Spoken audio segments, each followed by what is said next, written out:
Las 8:15. Saludamos al economista Marco Flores, experto en economía. Economista Flores, muy buenos días. Quisiéramos conocer su punto de vista sobre cómo mira la segunda vuelta electoral, que aún no se define. Ecuador a la espera de la decisión del Tribunal Contencioso Electoral. En sus redes sociales hemos visto insinuaciones suyas sobre que en la segunda vuelta se debería promover el voto nulo. Buenos días, un saludo cordial para usted, José, para todos, todo el equipo de ustedes y por supuesto para toda su audiencia. Mire, lo lamentable aquí es que no haya habido transparencia en este proceso electoral. Yo no sé cuántas personas están convencidas o satisfechas, independientemente de los simpatizantes de las dos candidaturas que, entre comillas, han clasificado. Pero yo creo que hay un alto porcentaje de la ciudadanía que observa con preocupación estos resultados. El Ecuador tiene un Consejo Nacional Electoral conformado por 5 miembros que deberían estar enjuiciados, que no tienen ninguna credibilidad. Si Yacu Pérez perdió las elecciones, tienen que decirlo los votos, pero si ganó las elecciones, se deben producir el recuento de los votos. Y esta gente cínicamente ha negado esa posibilidad. De manera que aquí no ha habido ningún tipo de transparencia. Lo que yo he dicho es que en esas circunstancias, de mantenerse esas circunstancias, sin abrir las urnas para perjudicar a un candidato, sin abrir las urnas, entonces la gente debería pensar en el voto nulo porque no hay transparencia. El Ecuador requiere un presidente, el que sea, Lasso, Yacu Pérez o cualquier otro candidato, en este caso Arauz, pero sabiendo que ha ganado en las urnas con los votos de la gente, y no que se ha eliminado aquí a un candidato que es Yacu Pérez, se ha eliminado a un candidato y se le ha negado la posibilidad, en definitiva, de saber exactamente cuánta gente votó por él. Mire lo que ocurrió con esas 32 juntas que se abrieron. El candidato Pérez subió más de 600 votos. Esto es verdaderamente lamentable. Como tan lamentable es que la gente se mantenga en esa especie de silencio, de resignación dolorosa, ¿no?, frente a lo que está pasando en el país. Los ecuatorianos tenemos derecho de tener un presidente producto de la votación popular, el que fuere. Esa es mi posición, José. Economista Flores, muy buenos días. ¿Cuáles son las expectativas suyas respecto de lo que pueda resolver el Tribunal Contencioso Electoral ante los recursos interpuestos por Yacu Pérez y Pachacuti? Y la pregunta es si es que esto podría tener efectos en el calendario electoral y a su vez qué efectos podría tener esto en el país. Los efectos que debería tener son los de ordenar que se produzca el recuento de los votos. Esa es la actitud y la resolución decente, procedente, tranquilizante para la gente. Usted no puede eliminar a un candidato en la forma en que se ha eliminado al candidato Yacu Pérez. Él, sus seguidores, pero el país en general, tienen derecho de una elección justa, como acabo de decir, para tener los resultados que correspondan, pero resultados honorables. Resultados honorables, que es lo que la gente, la ciudadanía, sospecha que no tenemos.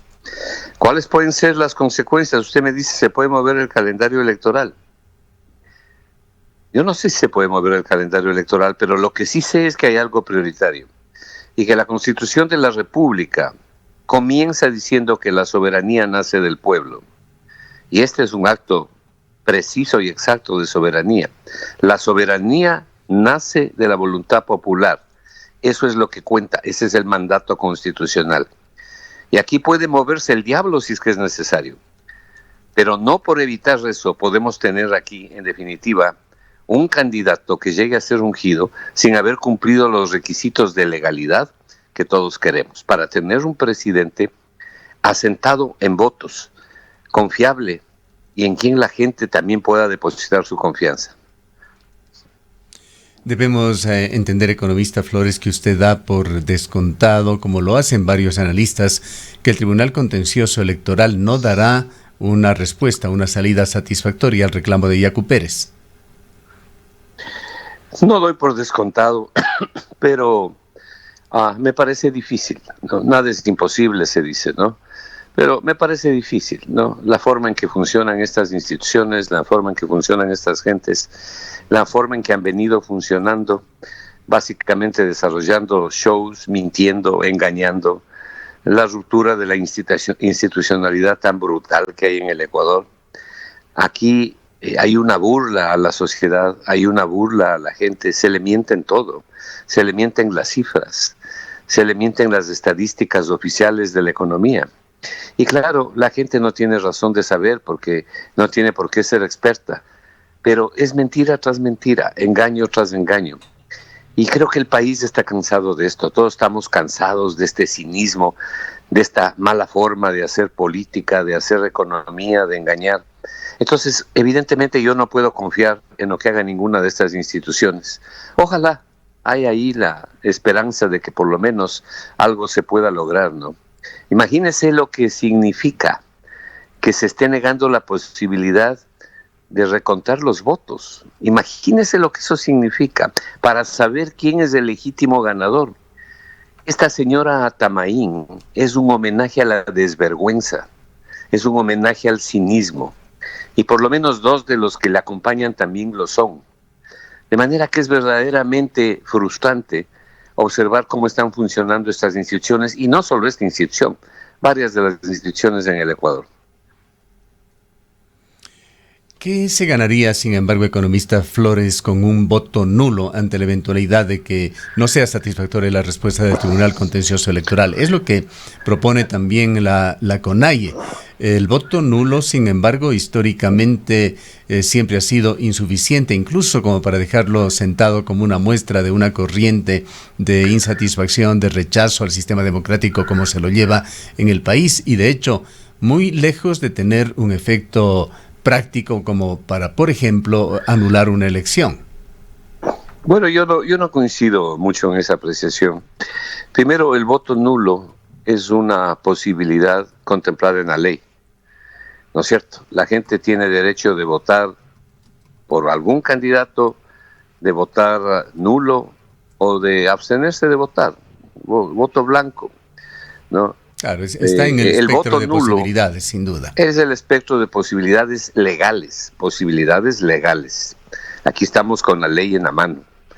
Pero el voto nulo significa el rechazo de la sociedad a lo que está viendo. Significa el rechazo a los candidatos cuando, como en este caso, no se han cumplido los requisitos que hace un momento señalé y de los que he hablado. Yo creo que para tranquilidad de los propios candidatos, del candidato Arauz, del candidato Lasso, ellos deberían ser los más entusiastas y los más decididos a pedir el recuento de votos. Pero no se olvide usted que hace pocos días el señor Lasso y el señor Yacu Pérez hicieron un acuerdo ante los ojos del país. Y luego se echó para atrás el señor Lasso. ¿Ese acuerdo qué era?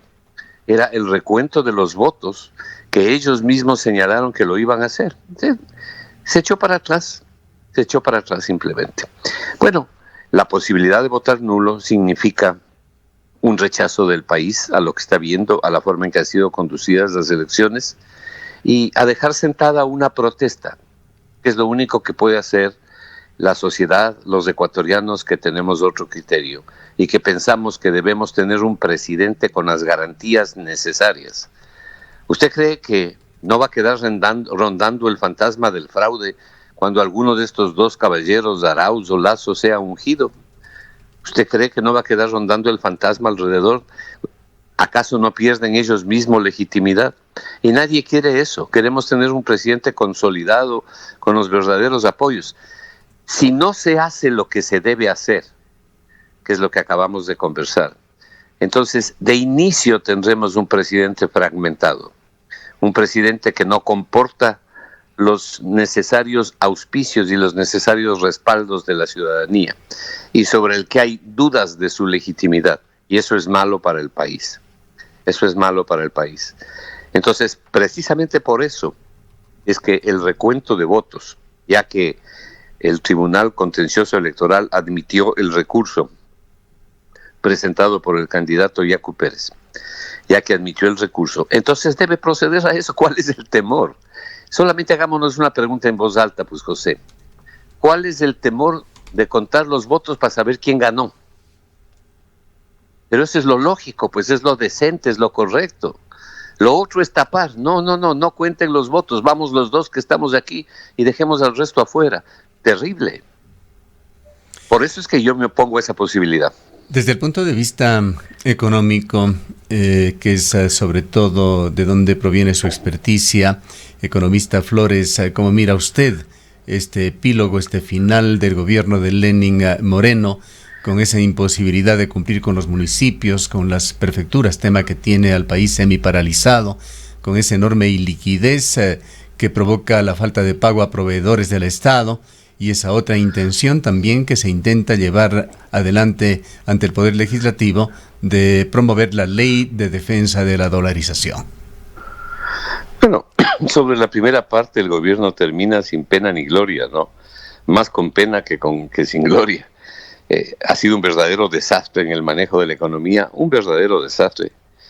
Y claro, estos fanáticos que han conducido la economía en provecho del grupo a quien se entregó la conducción económica, lo único que han hecho es preocuparse de pagar la deuda pública. Ahí le tiene a usted a un ministro de Finanzas, me refiero al actual, a Pozo, tapando toda la basura de Martínez. Ahí le tiene a usted al ministro Pozo dedicado al pago de la deuda mientras no hay 2 reales para reactivar la economía. Nadie dice que no se pague la deuda. Todos sabemos que debemos pagar la deuda, pero hay prioridades en la vida. La prioridad número 1 es la lucha contra la pandemia, porque la pandemia hace 2 cosas. Mata a la gente y destruye la economía. Entonces es una prioridad nacional. Pero si usted no introduce dinero en la economía para reconstruir el crecimiento económico y el empleo, no podemos salir de la situación en la que nos encontramos. Todos los países, a medida de sus posibilidades, están generando recursos para introducir a la economía. Y hay países que tienen los recursos incluso para entregarlos directamente a la gente. Esas son las medidas correctas. Obviamente se requiere el financiamiento correcto. Aquí el señor Pozo, pero no el señor Pozo es una especie de epílogo de la desgracia. Simplemente se han dedicado a pagar la deuda, haya o no haya aquí para que la gente viva o sobreviva, haya o no hay aquí para las prioridades. Y de hecho, usted ve que no hay ninguna política de reactivación económica, ninguna política contracíclica, es decir, contra el ciclo recesivo. De manera que por eso termina sin pena ni gloria, como comenzó este gobierno de Moreno en el manejo de la economía, entregado a un manejo de la economía que se entregó a una monarquía constituida por unos 2 o 3 banqueros, unos 2 o 3 empresarios, algunos líderes políticos y el propio Moreno. Es la monarquía que ha gobernado la economía. Las medidas económicas que se han tomado no han beneficiado a la población. Vea, le voy a dar un dato, no, simplemente para que la ciudadanía sepa. La modificación de las tarifas de los servicios bancarios introducidas por la Junta Monetaria y Financiera, donde están empleados de banqueros, ¿no?, manejando esta institución. En el año 2019 se modificaron las tarifas. Y digo el año 2019 porque el año 2020 es un año atípico por la pandemia, por la destrucción que ha habido, en fin. El año 2019, en donde el crecimiento económico del país fue cero. Escúcheme esto, fue cero el crecimiento económico. Los banqueros rompieron el récord de utilidades de los últimos 22 años de dolarización, 21 años de dolarización. Rompieron el récord. Y sabe una cosa, las utilidades por el costo de los servicios que subieron estos empleados ahí, fueron $300 millones adicionales. ¿De dónde salió eso? Del bolsillo de la gente, del bolsillo de las familias. ¿Se acuerda usted de los débitos indebidos que vienen desde hace 10 años? ¿Qué se ha hecho? Nada. ¿Y quiénes han hecho los débitos indebidos? Los bancos. La superintendencia de bancos no ha hecho nada. O se ha hecho muy poco. Y hay cálculos que señalan que en 10 años lo que la gente ha perdido es alrededor de 1.200 millones de dólares. Entonces, aquí sí cabe decir, como dice la Biblia, como dice la Escritura, por sus obras los conoceréis, por sus frutos los conoceréis. Estos son los resultados que tenemos de haber entregado el manejo de la economía a gente que ha privilegiado sus propios intereses y no los intereses de la comunidad, que no ha perseguido el bien común. ¿Cómo podría terminar un gobierno que ha hecho lo que le estoy señalando, sino en la forma penosa y ruinosa en que termina? Donde usted ve además que los ministros están ahuecando el ala, ¿no?, para salir del lado y sin ser visto, y al propio Moreno con el que han trabajado, le dejan solo ahí a su suerte. Es decir, en un síntoma, yo he combatido a Moreno porque me parece un desastre lo que él ha hecho con la economía y me parece indigno. Pero yo soy una persona de valores y principios y yo no puedo estar de acuerdo en que sus propios ministros lo dejen abandonado. Me parece una traición. No, pero así es como han funcionado. Así es como han funcionado. Entonces nos acercamos ahora al fin de un periodo y lo menos que pueden aspirar las familias ecuatorianas con legítimo derecho es a tener un presidente consagrado por legitimidad, consagrado por el voto popular, consagrado por la verdad. Es un derecho de cada ciudadano. No nos están regalando nada. Y por supuesto, la aspiración de que en verdad hay una lucha contra la pandemia. Mire, el Ecuador está a la cola de las vacunas, a la cola de Latinoamérica en las vacunas. Porque no solamente es cuestión de adquirir las vacunas, son todos los procedimientos logísticos y toda la infraestructura que se requiere.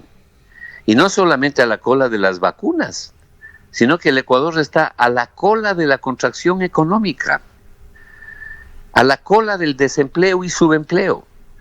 Solamente el año 2020 fueron afectadas 3 millones de personas de manera grave por la pobreza. Y son niños ecuatorianos. ¿Quién dice eso? El informe de UNICEF, que es un organismo independiente de las Naciones Unidas. En cuanto a informes económicos del gobierno economista Flores, el presupuesto inicial que fue aprobado por el Ministerio de la Ley para el año pasado fue del orden de 35.500 millones de dólares y el ejecutado no llegó a 30.000 millones, se acercó a esa cifra, lo cual ha generado un déficit reconocido ya por el ministro Pozo de 5.672 millones de dólares.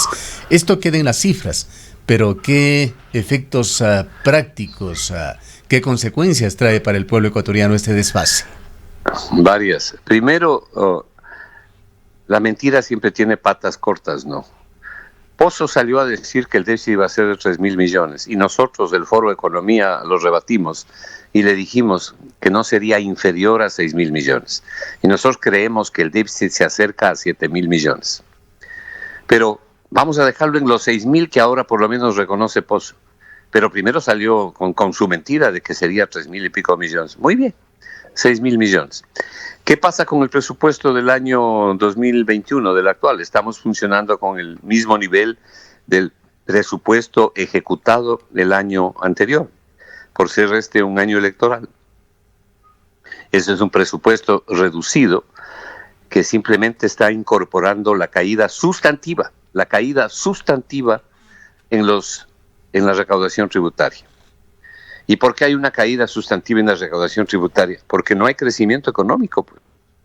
Recuerde usted que el año pasado la economía ecuatoriana perdió 10.000 millones de dólares, porque ese fue el efecto de la contracción, 10% del PIB. O sea, perdimos los ecuatorianos 10.000 millones de dólares. El ingreso promedio de cada ecuatoriano en términos reales ha retrocedido al año 2012. Esto es, ha retrocedido 9 años. Tenemos un ingreso real como el que teníamos en el año 2012. Eso es lo que tenemos en promedio. Pero claro, en el Ecuador hay un grupo privilegiado que se ha cargado el santo y la limosna. Es cuestión de ver las publicaciones del propio SRI, de cómo los grupos económicos se han enriquecido como nunca en el gobierno de Moreno. El SRI hace poco hizo una publicación que está colgada en el internet, está colgada en la página web del SRI, sobre el enriquecimiento de los grupos económicos, mientras el resto de la población vive entre el hambre y la necesidad. Más del 50% de la población ecuatoriana vive entre el hambre y la necesidad. Entonces, un presupuesto como el que se tiene en el año 2021. Es un presupuesto exiguo. Y si es un presupuesto exiguo, como en efecto lo es, y usted tiene que pagar en promedio 8,000 millones de dólares. Mire esto, ¿no? Entre el año 2021 y el año 2025, el Ecuador tiene que pagar 40,000 millones de dólares en esos 5 años. Imposible, no tiene forma de pagar. Eso significa un promedio de 8,000 millones. Entonces, el año 2021 hay que pagar. En este año alrededor de 7,000, porque los siguientes años sube el pago de la deuda. ¿Qué significa eso? Si usted tiene un presupuesto reducido, si no tiene crecimiento económico, que van a hacer lo que ha hecho Pozo, lo que hacía Martínez, tomar plata de la salud, plata de la educación, plata de la seguridad social, de la infraestructura básica, o sea, de la inversión social pública, para dedicarla al pago de la deuda. Eso es lo que han hecho estos sujetos todo este tiempo. Esto es lo que han hecho los empleados de los banqueros que están en funciones públicas.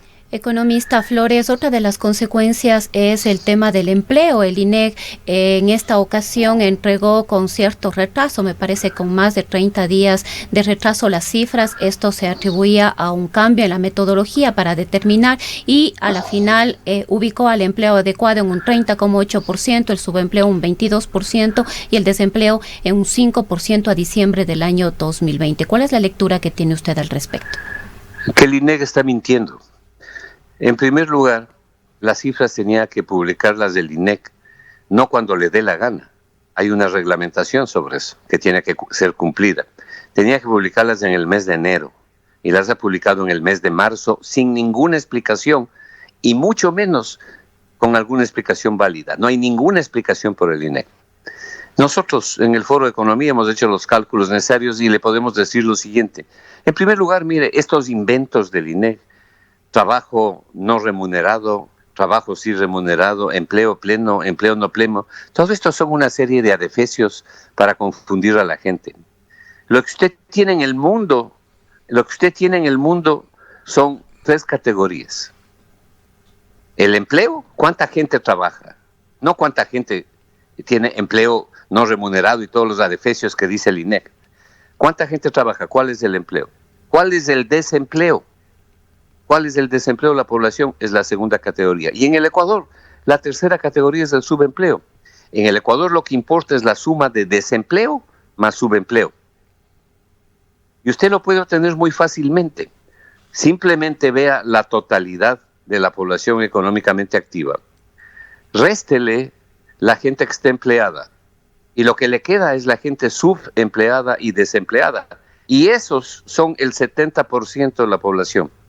Eso quiere decir que 7 de cada 10 no tienen trabajo en el sector formal y hay un componente altísimo que no tienen trabajo en ningún sector, que no tiene ingresos. Esa es la situación del Ecuador. Que el INEC le dé la vuelta con el empleo pleno, el empleo no pleno y una serie de adefesios. Aquí lo que hay que hacer, y valga la oportunidad para señalarlo, algo que yo le he expresado ya públicamente, aquí lo que hay que hacer es una auditoría. Hay que hacer una auditoría para empezar de las cuentas públicas, del Producto Interno Bruto, del gasto público. Hay que auditar la ejecución presupuestaria que tiene sapos y culebras, la ejecución presupuestaria del Ministerio de Finanzas, donde se ha metido una serie de rubros en los gastos de capital que son ampliamente gasto corriente. Hay que auditarle al INEC la forma en que estructura sus encuestas. No se olvide que los resultados que da el INEC son producto de encuestas.